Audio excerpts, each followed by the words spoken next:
നിങ്ങൾ പൈസയായിട്ട് എന്താണ് ബന്ധം? പലർക്കും പൈസയുടെ അടുത്ത്, മണിയുടെ അടുത്ത് ഒരു എനിമിറ്റിയാണ്.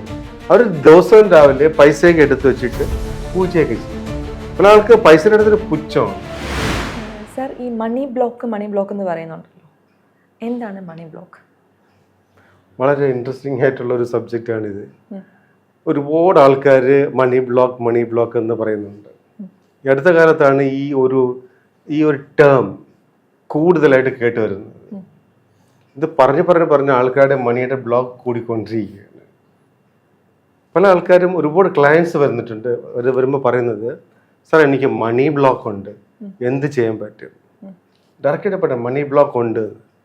10 പ്രാവശ്യം മണി ബ്ലോക്ക് എന്ന് പറയുമ്പോൾ മണി ബ്ലോക്ക് വീണ്ടും കൂടും. നമ്മൾ എന്ത് വാക്കാണോ ഉപയോഗിക്കുന്നത് അത് ശരിക്കും നമ്മുടെ സബ് കോൺഷ്യസ് മൈൻഡിനകത്ത് ഇങ്ങനെ ഇംപ്രിൻറ്റ് ചെയ്തുകൊണ്ടേയിരിക്കും. മണി ബ്ലോക്ക് എന്ന് പറയുമ്പോൾ അതിനകത്ത് മനസ്സിലാക്കേണ്ടത്, what is your relationship with money? നിങ്ങൾക്ക് മണിയായിട്ടുള്ള റിലേഷൻഷിപ്പ് എന്താണ്? വളരെ ചിന്തിക്കേണ്ട ഒരു സബ്ജക്റ്റാണിത്. നിങ്ങൾ പൈസയായിട്ട് എന്താണ് ബന്ധം? പലർക്കും പൈസയുടെ അടുത്ത്, മണിയുടെ അടുത്ത് ഒരു എനിമിറ്റിയാണ്, ഒരു ശത്രുതാ മനോഭാവമാണ്. പൈസ ഉണ്ടെങ്കിൽ ഇത് വാങ്ങാമായിരുന്നു. മറ്റുള്ള ആൾക്കാരിൽ ഇഷ്ടം പോലെ പൈസയുണ്ട്, നമ്മളെ പൈസ ഇല്ല എന്ന് പറഞ്ഞ് നിരന്തരം പൈസയെ നമ്മൾ കുറ്റപ്പെടുത്തിക്കൊണ്ടിരിക്കുകയാണ്. ഇല്ല എന്ന് പറഞ്ഞ് കുറ്റപ്പെടുത്തിക്കൊണ്ടിരിക്കുകയാണ്. ഒരു കാര്യം ആലോചിച്ച് നോക്കൂ. നിങ്ങളുടെ അടുത്തൊരു സുഹൃത്ത് വീട്ടിൽ വരുമ്പോഴെല്ലാം നിങ്ങൾ അയാളെ കുറ്റപ്പെടുത്തിക്കൊണ്ടിരുന്നാൽ ഈ സുഹൃത്ത് നമ്മളെ നിന്ന് കൂടുതൽ അകന്നകന്നകന്ന് പൊയ്ക്കൊണ്ടേയിരിക്കും. ഇതേ സംഭവമാണ് ഇന്ന് മണിയുമായിട്ടുള്ള ആൾക്കാരുടെ ബന്ധം. കുറച്ച് ആൾക്കാരുണ്ട്, ഞാൻ എല്ലാ മാസവും 15 ദിവസം ബോംബെയിലാണ് പ്രാക്ടീസ് ചെയ്യുന്നത്, 15 ദിവസം ട്രിവാൻഡ്രത്താണ്.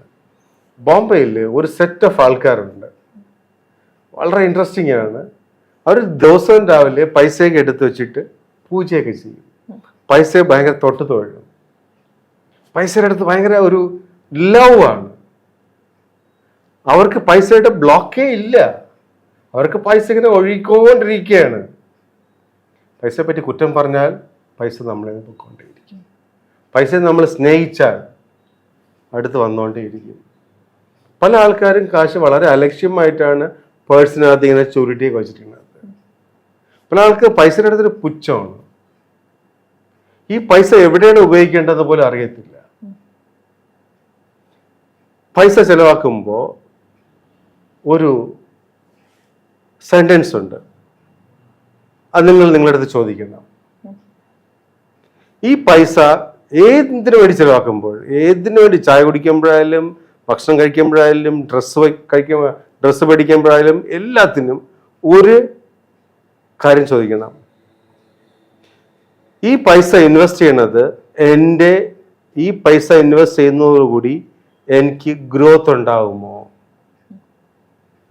പൈസ ഗ്രോത്തിന് വേണ്ടി മാത്രമേ ഇൻവെസ്റ്റ് ചെയ്യാവൂ. ഒന്ന് ആലോചിച്ച് നോക്കൂ. ഒരു ഷർട്ട് മേടിക്കുന്നു, ആ ഷർട്ട് മേടിക്കുന്നത് കൊണ്ട് നിങ്ങളുടെ ലൈഫിൽ ഗ്രോത്ത് ഉണ്ടാകുമോ? ഇത് റൈറ്റ് ഇൻവെസ്റ്റ്മെന്റ് ആണോ? ഫുഡ് കഴിക്കുന്നത് ഇത് എനിക്ക് വേണ്ടിയിട്ടുള്ള റൈറ്റ് ഇൻവെസ്റ്റ്മെന്റ് ആണോ? ഫിലിം കാണുന്നത് എനിക്ക് വേണ്ടിയിട്ടുള്ള റൈറ്റ് ഇൻവെസ്റ്റ്മെന്റ് ആണോ? ആവശ്യമില്ലാതെ പല സ്ഥലത്ത് നമ്മൾ പൈസ സ്പെൻഡ് ചെയ്യുന്നുണ്ട്. ഈ ഒറ്റ സെന്റൻസ് നമ്മൾ അപ്ലൈ ചെയ്താൽ, is this the right investment for me? എൻ്റെ ഗ്രോത്തിനുള്ള റൈറ്റ് ഇൻവെസ്റ്റ്മെന്റ് ആണോ എന്ന് നിങ്ങൾ ഓരോ പൈസ സ്പെൻഡ് ചെയ്യുമ്പോഴും ചോദിച്ചു നോക്കണം. ഇന്ന് എല്ലാ വസ്തുക്കളുടെയും, ഇത് ഞാൻ ഇനി പറയുന്ന കാര്യം വിശ്വാസം ഇല്ലെങ്കിൽ വിട്ടയ്ക്കുക, ഞാനൊരു തർക്കത്തിനില്ല. എല്ലാ വസ്തുവിൻ്റെയും എനർജി കണ്ടുപിടിക്കാനുള്ള ചില ഇൻസ്ട്രുമെന്റ്സ് ഇന്ന് നിലവിലുണ്ട്. ആ ഏരിയ, ആ എനർജിയുമായിട്ട് ബന്ധപ്പെട്ട സ്റ്റഡീസിൻ്റെ ഏരിയ ഇന്ന് വളരെയധികം ഫാസ്റ്റായിട്ട് ഡെവലപ്പ് ചെയ്തുകൊണ്ടിരിക്കുകയാണ്. ഇന്ന് വലിയ വലിയ ശാസ്ത്രജ്ഞന്മാരും വലിയ വലിയ സയൻറ്റിസ്റ്റുകളെല്ലാം ഇന്ന് ഈ പറയുന്ന എനർജിയെ പറ്റിയിട്ട് വളരെ ഡീറ്റെയിൽ ആയിട്ട് സംസാരിക്കുന്നുണ്ട്. ഈ പൈസയുടെ എനർജി ചെക്ക് ചെയ്തപ്പോൾ പൈസയുടെ എനർജിക്ക് ഭയങ്കര ഹൈ എനർജിയാണ്. പേപ്പറാണ്. അതിനകത്ത് കുറച്ച് കാര്യങ്ങൾ എഴുതിയിട്ടുണ്ട്. ഈ പേപ്പറിന് ഭയങ്കര ഹൈ എനർജിയാണ്. എനർജി കൂടുതലുള്ള സാധനത്തിൻ്റെ അടുത്ത് നമുക്ക് എനിമിറ്റി ക്രിയേറ്റ് ചെയ്താൽ അത് നമ്മുടെ അടുത്ത് നിന്ന് പൊക്കോണ്ടേയിരിക്കും. ഞാൻ ഈ പറയുന്ന കാര്യങ്ങൾ എത്ര ആൾക്കാർക്ക് മനസ്സിലാവുമെന്ന് എനിക്ക് സംശയമുണ്ട്. ഞാനിത് പല ആൾക്കാരുടെ പറഞ്ഞു, പലർക്കൊന്നും മനസ്സിലായിട്ടില്ല. ഇത് അബ്സോർബ് ചെയ്ത ആൾക്കാരുണ്ട്, അവർക്ക് ഭയങ്കര നല്ല റിസൾട്ടും കിട്ടിയിട്ടുണ്ട്. പൈസയും നമ്മളുമായിട്ടുള്ള ഒരു എനിമിറ്റി മാറി ഒരു വളരെ കോർഡിയലായിട്ട്, പൈസ ഈസ് മൈ ബെസ്റ്റ് ഫ്രണ്ട്, എൻ്റെ ഏറ്റവും അടുത്ത സുഹൃത്താണ്, എനിക്ക് പൈസ നല്ല ഇഷ്ടമാണ് എന്നെല്ലാം പറഞ്ഞ് അതിനെ നമ്മളെ അടുത്തേക്ക് കൊണ്ടുവന്ന് കഴിഞ്ഞാൽ ഇതൊരിക്കലും നമ്മളെ വിട്ടു പോകത്തില്ല. ലോകത്തിൽ ഏറ്റവും എളുപ്പം കൊണ്ടുവരാൻ പറ്റുന്നതും പൈസയാണ്. ഏറ്റവും പെട്ടെന്ന് തന്നെ പിണക്കി അയക്കാൻ പറ്റുന്നതും പൈസയാണ്. മണി ബ്ലോക്ക് എന്ന് പറയുന്നത് വളരെ ഒരു ടഫായിട്ടുള്ള സാധനമാണ്.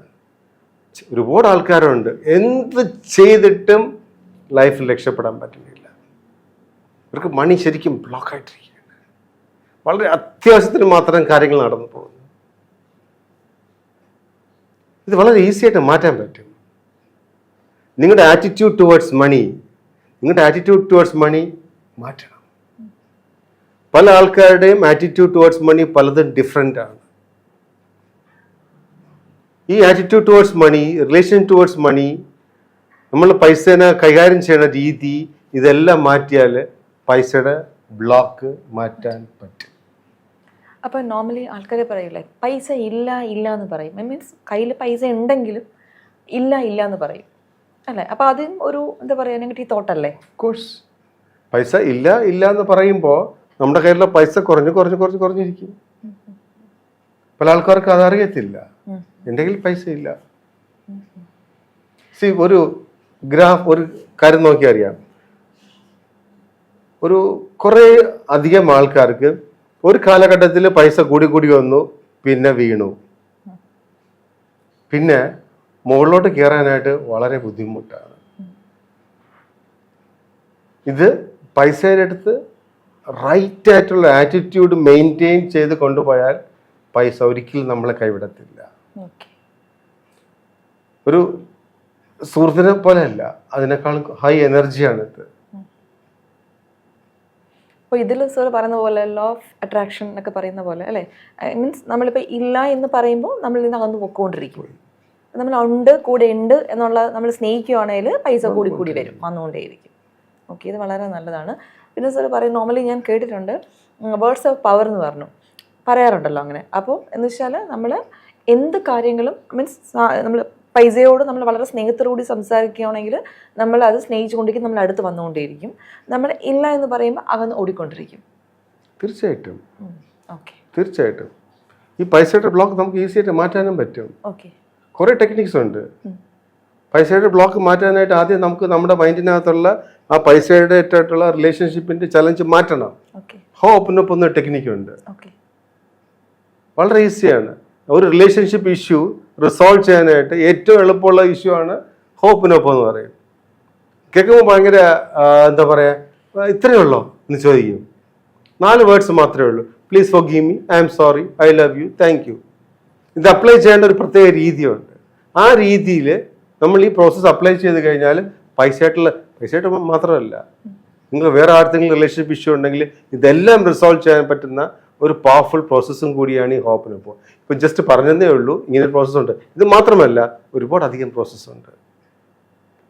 നമ്മൾ മൈൻഡിൽ, സബ് കോൺഷ്യസ് മൈൻഡിൽ ഈ ഒരു ക്ലെൻസിങ്ങും ഈ ഒരു ചിന്ത മാറ്റിയാൽ നമുക്ക് മണിയായിട്ടുള്ള റിലേഷൻഷിപ്പ് മാറ്റാൻ പറ്റും. കൂടാതെ മണി ബ്ലോക്ക് മാറ്റി ഒരു ഫ്രീ ഫ്ലോ വന്നുകൊണ്ടിരിക്കും. പൈസ ഇങ്ങനെ വന്നുകൊണ്ടേയിരിക്കും. സർ പറഞ്ഞ പോലെ ഹോപ്പിനൊപ്പനോ മണിയുടെ മാത്രം റിലേഷൻഷിപ്പ് അല്ല, നമ്മുടെ ഫാമിലി റിലേഷൻഷിപ്പ് എല്ലാം. ഓക്കെ. അപ്പോൾ ആ ഒരു ടെക്നിക്ക് നമ്മൾക്ക് മനസ്സിലാക്കുകയാണെങ്കിൽ ചെയ്യുവാണെങ്കിൽ മാത്രമല്ല, അടുത്ത ഇമോഷണൽ ഫ്രീഡം ടെക്നിക്ക് എന്ന ടെക്നിക്കുണ്ട്. അത് വെച്ചിട്ട് നമുക്ക് മണിയുടെ ഉള്ളിലുള്ള നമ്മുടെ മൈൻഡിലുള്ള ആ ഒരു മണിയായിട്ടുള്ള പ്രോഗ്രാം മാറ്റാൻ പറ്റും. മണിയായിട്ടുള്ള പ്രോഗ്രാമാണ് ഏറ്റവും ടഫായിട്ടുള്ള program. Right from the childhood, ഏറ്റവും ചെറുപ്പം മുതൽ നമ്മൾ പൈസയെ പറ്റിയിട്ട് നെഗറ്റീവായിട്ടാണ് കേൾക്കുന്നത്. പൈസ ഇല്ല, കഷ്ടപ്പെട്ടാലേ പൈസ കിട്ടുള്ളൂ, രക്തം വേർപ്പാക്കിയാലേ പൈസ കിട്ടുള്ളൂ.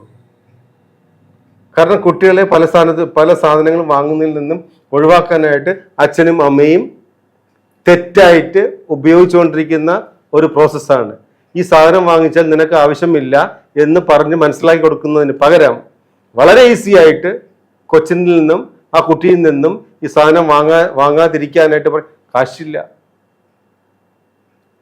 അച്ഛൻ്റെ അത്ര പൈസയൊന്നുമില്ല, നിനക്ക് ഒരുപാട് പൈസയാണ്, നമ്മളെ കൊണ്ട് ഇത് കൂട്ടിയാൽ കൂടത്തില്ല. ആ കുട്ടി അന്ന് തൊട്ട് കുട്ടിയുടെ മനസ്സിൽ ഒരു പോവർട്ടി കോൺഷ്യസ്നെസ് ഉണ്ടാക്കി വെച്ച് കൊടുക്കുകയാണ്. ആ കുട്ടിക്ക് പൈസ എന്ന സാധനം വളരെ ദൂരത്ത് നിൽക്കുന്ന സാധനമാണ്. രക്ഷകർത്താക്കളാണ് ആദ്യം ചൈൽഡ്ഹുഡിൽ ഈ ഒരു പ്രോഗ്രാം വെച്ച് കൊടുക്കുന്നത്. വളരെ ആലോചിച്ചാണ് കുട്ടികളുടെ സംസാരിക്കാനുള്ളത്. കുട്ടികൾ നമ്മൾ കൊടുക്കുന്ന ഓരോ കാര്യങ്ങളും ക്യാച്ച് ചെയ്യും, മൈൻഡ് വയ്ക്കും, സബ് കോൺഷ്യസ് മൈൻഡിൽ പ്രോഗ്രാം ആവും, ലൈഫിൽ അവർ കഷ്ടപ്പെട്ടുകൊണ്ടേയിരിക്കും. സാർ പറയുന്നത് കേട്ടോ, നമ്മൾക്ക് പാരമ്പര്യമായിട്ട് നമുക്ക് കിട്ടിക്കൊണ്ടിരിക്കുന്ന ഒരു സംഭവമാണ് അത്.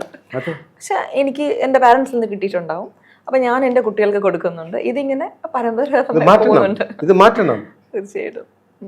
പരമ്പരാഗതമായിട്ട് വളരെ കാശുള്ള കുടുംബങ്ങളുണ്ട്, അവിടെ നിന്നും എന്താ പറയാ റിച്ച്നെസ്, അവർക്ക് മണീനെ പറ്റി ചിന്തയില്ല. എനിക്ക് ബോംബെയിൽ കുറെ ക്ലയൻസ് ഉണ്ട്, അവർ പൈസനെ പറ്റി ചിന്തിക്കുകയില്ല. ഏതെങ്കിലും റെസ്റ്റോറൻറ്റിൽ പോയാൽ ഒരിക്കലും റൈറ്റ് സൈഡിൽ ഒന്നും വാങ്ങിക്കത്തില്ല. നമ്മൾ ആദ്യം സാധാരണ ആൾക്കാർ റെസ്റ്റോറൻറ്റിൽ പോയി ആദ്യം റൈറ്റ് സൈഡാണ് നോക്കുന്നത്. റൈറ്റ് സൈഡിൽ നിന്നാണ് ലെഫ്റ്റ് സൈഡിലോട്ട് പറഞ്ഞത്. റൈറ്റ് സൈഡിൽ എത്ര റേറ്റ് ആണ്, ആ റേറ്റിൽ നിന്നാണ് ഇപ്പുറത്ത് ഏത് സാധനം ഓർഡർ ചെയ്യണമെന്ന് നോക്കുന്നത്. പല ആൾക്കാരും അങ്ങനെ നെറ്റ ആൾക്കാരുണ്ട്, അവർ ലെഫ്റ്റ് സൈഡ് ആവശ്യമുള്ളത് നോക്കും, പിന്നെ റൈറ്റ് സൈഡ് നോക്കാറേ ഇല്ല. ഒരിക്കലും ഒരു ചെരുപ്പ് കടയിൽ പോയി കഴിഞ്ഞാൽ ഒരിക്കലും അതിന്റെ ടാഗ് നോക്കാറില്ല, ഒരിക്കലും ഡ്രസ്സിന്റെ കടയിൽ പോയി നോക്കാറില്ല. അവർ ചെറുപ്പത്തിലെ അങ്ങനെ പഠിച്ച് ആ ഒരു റിച്ച്നെസ്, ആ ഒരു അബണ്ടൻസ് കോൺഷ്യസ്നെസ്സിലാണ് അവർ വളർന്നിരിക്കുന്നത്. കുട്ടികൾക്ക് ചെറുപ്പത്തിലെ കൊടുക്കുമ്പോൾ കറക്റ്റായിട്ടുള്ള ഇൻഫർമേഷൻസ് കൊടുക്കണം. ഇതെന്തായാലും ഈ ബ്ലോക്ക് നമുക്ക് തീർച്ചയായിട്ടും മാറ്റാൻ പറ്റും. ഹോപ്പനൊപ്പോ EFT അങ്ങനെ കുറേ പ്രോസസ്സ് ഉണ്ട്. ഈ പ്രോസസ്സിൽ കൂടി നമുക്ക് മാറ്റാൻ പറ്റും. Okay, thank you very much.